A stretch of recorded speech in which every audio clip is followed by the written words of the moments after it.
aujourd'hui Pierre-Yves Couineau, chef de projet C4 Cactus Citroën. Bonjour. Bonjour. Alors le C4 Cactus, c'est un petit peu un ovni. On sait bien que tous les constructeurs, quand on arrive au mondial, disent nous on a le modèle, le prototype, le ceci, le cela. Mais C4 Cactus, Citroën a réussi, de mon point de vue, une espèce d'exploit. C'est quelque chose qui est difficilement classable, qui va marcher sur les plates-bandes de beaucoup de constructeurs, qui va aussi bien pouvoir faire hésiter des acheteurs de Duster Dacia que des acheteurs de C4 berline chez vous, parce que finalement, c'est assez valorisant. C'était vraiment l'objectif qu'on avait sur cette voiture. On est aujourd'hui sur une voiture qui est une alternative à ce qui existe. On a voulu jouer en même temps, comme vous le disiez, une alternative aux berlines du segment C, mais aussi aux SUV, qu'on peut voir aujourd'hui, et qui marchent très bien sur beaucoup de marchés en Europe.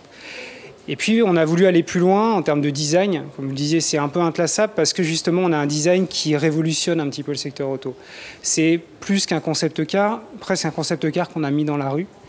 L'objectif vraiment, c'était ça. C'était de jouer sur un design complètement différent. Et ça passe par beaucoup de clés aujourd'hui. On a un design qu'on a voulu très épuré au niveau des lignes, parce qu'on n'a pas de pli de caisse, on a un véhicule qui s'inscrit vraiment avec des volumes très fluides.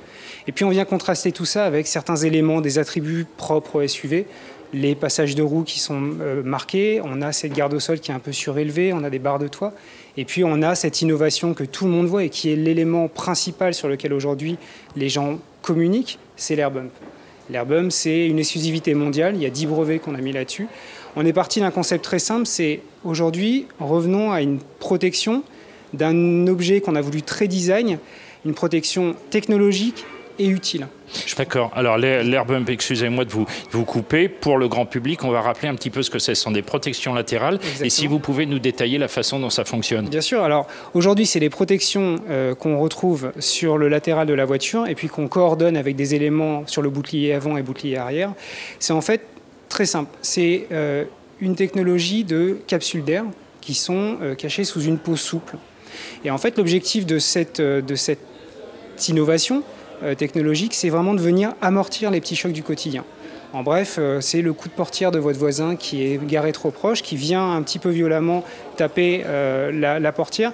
Et bien, au lieu d'aller, entre guillemets, marquer votre voiture, les capsules d'air vont venir juste amortir le choc et donc aucune marque présente sur le latéral de la voiture. Pour caricaturer un petit peu, ça serait l'emballage à bulles qu'on met dans un colis pour protéger un objet fragile. Je vais même aller plus loin. Pour moi aujourd'hui, on a tous un smartphone. On l'achète parce qu'il a un design très épuré, vraiment très représentatif de ce qu'on veut. Et la première chose qu'on fait, c'est qu'on achète une coque. Absolument. On achète une coque. On est parti de la même logique en se disant essayons de faire la même chose, mais allons plus loin que juste la protection plastique comme on a pu voir à l'époque, en se disant on va jouer ça comme un élément de design, un élément qu'on peut personnaliser. Il y a 4 couleurs différentes aujourd'hui qui permettent vraiment de créer le contraste. C'est 21 combinaisons extérieures, donc c'était vraiment ça l'objectif, se dire on va le protéger, on va être utile pour le client, mais en étant utile, on va jouer en même temps le design. C'est là où je pense que la démarche est intéressante pour effectivement le client. C'est qu'il a une auto qui donne l'impression d'être effectivement un prototype descendu de la planche à dessin en direct, mais quand il arrive à l'intérieur, il a des aménagements, des lignes, un équipement, de l'électronique qui sont tout à fait au goût du jour, qui le rattachent à un univers qu'il connaît déjà, les tablettes, les smartphones, les choses de genre. Donc vous pouvez nous en dire un peu plus parce que je crois qu'il y a beaucoup d'électronique malgré tout dans cette auto. Il y a bien entendu beaucoup d'électronique comme dans la totalité de nos voitures aujourd'hui, mais c'est l'électronique et la technologie qu'on a voulu utiliser. Vous parlez de la tablette tactile, elle est de série tout type, c'est un choix qu'on a fait, parce que justement on avait une planche de bord avec un design qui était très épuré, très fin, une planche de bord très horizontale et qui pouvait servir d'écrin à cette tablette. Aujourd'hui, tous nos clients vivent avec leur smartphone ou leur tablette tactile et on s'est dit, si aujourd'hui on devait faire des choix, des vrais choix, c'est justement de faire un prolongement de leur vie au quotidien dans la voiture. Donc la tablette tactile, c'est un moyen justement de les rattacher à leur univers au quotidien. Et qu'est-ce qu'elle permet de piloter cette tablette? Beaucoup de choses, beaucoup de fonctions de la voiture. La totalité des commandes aujourd'hui de commandes du véhicule sont accessibles depuis cette tablette tactile. De la climatisation, en passant par la navigation, la radio, les services connectés, le téléphone Bluetooth. On est vraiment sur cette logique d'avoir une tablette tactile qui fait un vrai gain ergonomique. On n'a plus de push sur la planche de bord et ça, c'est un vrai gain aussi en termes de design à l'intérieur. Alors, vous parliez à l'instant d'ergonomie. Il y a, je crois, une exclusivité mondiale, la boîte Easy Push, dont vous allez nous parler, que vous allez nous expliquer. Jusqu'à preuve du contraire, il reste juste 3 boutons au tableau de bord pour piloter la boîte de vitesse. Exactement. Encore une fois, l'utilité et la facilité au quotidien, on s'est dit que ça passait par une simplification des commandes. Je vous ai parlé de la tablette tactile. Comme vous dites, l'Easy Push aujourd'hui, c'est notre boîte pilotée, ETG6, qui permet en fait de se passer d'embrayage, puisque les vitesses passent automatiquement. Et puis, on a poussé la logique plus loin en se disant, aujourd'hui, le client qui va rouler a besoin de pouvoir avancer, reculer, s'arrêter. Au plus simple, 3 boutons facilement accessibles. Un bouton pour avancer, la marche avant, et qui passe les vitesses après automatiquement. Un bouton pour la marche arrière, et puis un bouton pour rester au point mort.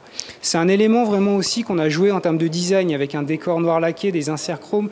C'est une vraie pièce maîtresse qui permet de se passer de levier de vitesse traditionnel, qui permet en plus de nous ouvrir sur un univers différent avec la banquette sofa. Parce que justement, ça nous permet de nous passer de frein à main directement entre les 2 sièges et donc de créer cette continuité. Et ça aussi, ça fait partie de l'ambiance intérieure, de simplification et de convivialité à l'intérieur. D'accord. Alors, pour aller de pair avec ça, un choix technologique en motorisation essence, 3 motorisations essence, toutes d'1,2 litre de cylindrée, oui. Mais en 3 cylindres sur ce type de carrosserie, c'est assez peu courant. Tout à fait. Mais 4,16 m aujourd'hui, donc... Grosso modo, c'est 16 cm de moins qu'une C4 aujourd'hui. C'est en même temps la possibilité pour nous, grâce au gain de poids de 200 kg, d'avoir besoin de motorisations qui sont plus efficientes. Une cylindrée plus basse parce qu'on a moins de poids à tracter et donc qui nécessite moins de consommation d'essence. Donc cette technologie de downsizing, ces nouvelles motorisations PureTech nous permettent justement d'afficher des prestations au niveau de ce qu'on faisait, de ce qu'on fait de mieux en termes de motorisation essence, tout en restant sur une cylindrée plus faible, donc une consommation d'essence moindre, donc un budget maîtrisé pour le client. D'accord. Alors, on parlait tout à l'heure d'électronique. Il y a aussi des systèmes d'assistance et de sécurité à la conduite. Certains sont d'origine, vous allez nous le dire, et d'autres sont en option, mais on arrive à avoir, malgré tout, une auto des plus sûres. Tout à fait. On reste aujourd'hui avec l'ABS, l'ESP, tous les équipements de sécurité qui sont nécessaires aujourd'hui pour s'afficher comme un véhicule référent en termes de sécurité pour nos clients, sont de série sur le véhicule. Le régulateur et le limiteur de vitesse aussi, d'aide à la conduite, de sécurité aussi pour nos clients et de série sur tous les véhicules. Avec, je crois aussi, une première mondiale au niveau de l'airbag passager. Tout à fait. L'airbag passager aujourd'hui, on est parti encore une fois sur ce design épuré de la planche de bord. On s'est dit qu'il fallait qu'on puisse le mettre en avant.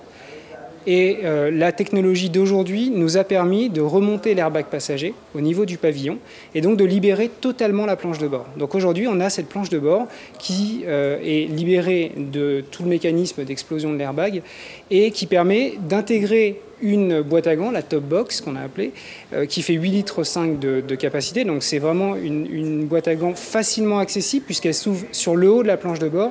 Elle permet en même temps, en plus, de libérer l'espace aux jambes puisqu'on n'a plus de boîte à gants qui tombe sur les jambes des passagers. Et l'airbag passager au pavillon, l'airbag in-roof, aujourd'hui, garde ses prestations de sécurité parce qu'on a augmenter le sac en lui-même, la capacité et le volume du sac de l'airbag qui vient se déplier le long du pare-brise et donc qui assure les mêmes prestations de sécurité qu'un airbag classique. Alors on en parlait... Autant pour moi, j'ai oublié ce que je voulais dire. Aujourd'hui, on est dans une gamme de prix qui démarre à 13 950 pour aller jusqu'à 25 000 euros. Ça veut dire clairement que, on en parlait en début d'interview, des acheteurs de Dacia Duster peuvent se poser légitimement la question de passer un C-Cactus qui est plus valorisant. Donc j'imagine qu'au niveau commande, ça se passe plutôt pas mal pour ces Cactus. Est-ce que vous voulez bien nous en parler? Bien sûr. Aujourd'hui, ces 4 Cactus, c'est un vrai succès commercial. On a enregistré plus de 22 000 commandes clients aujourd'hui, avec un mix sur les niveaux de finition les plus élevés à plus de 50%. Donc clairement aujourd'hui, oui, on a une offre de prix attractif avec un contenu technologique et de sécurité qui reste très important pour le client. Mais on voit bien que l'effet personnalisation, la possibilité d'avoir des équipements supplémentaires, d'avoir des ambiances intérieures supplémentaires, pousse le client à venir s'inscrire dans des niveaux de finition plus élevés. Mais on ne peut pas aujourd'hui se dire que le Dacia Duster ne rentrera pas comme modèle d'hésitation de certains de nos clients. C'est des prestations qu'on a voulu complètement différentes par rapport à l'offre d'un Dacia aujourd'hui, puisque nous, on joue plus sur des prestations de confort, d'ambiance intérieure, comme vous disiez, avec des matériaux recherchés. On a cette tablette tactile qui est série tout type. On a une ambiance intérieure très typée berline, avec une position de conduite qui maximise le confort et l'ambiance générale pour le client. Mais clairement, aujourd'hui, on a une offre en entrée de gamme qui permet de répondre aux attentes de certains clients qui seraient tentés par des offres comme le Dacia Duster. Merci beaucoup.